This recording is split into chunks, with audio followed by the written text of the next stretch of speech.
kabla tufike hapa Masalani, tulikuwa tumesikia mambo mengi. Tulikuwa tumesikia kwamba iko watu wametoa pesa mingi kuhakikisha Samawadhal wasikuje hii mkutano.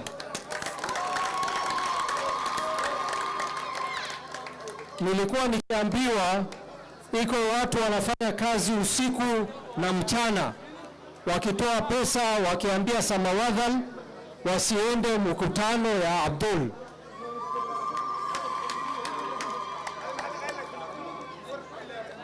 Kwa hivyo nilipofika hapa nikakaribishwa na wamama, nikafika hapa nikaona umati ya watu ambao wamefika. Wallahi nilijua Samawadhal wako na mapenzi.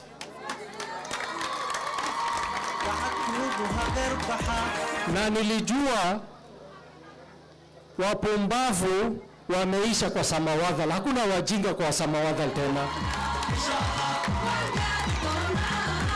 Wale watu wa kudanganywa na watu wengine hawako tena kwa jamii ya Samawadhal. Samawadhal ni watu akili yao, fikra yao imefunguka na wanajua wanataka nini.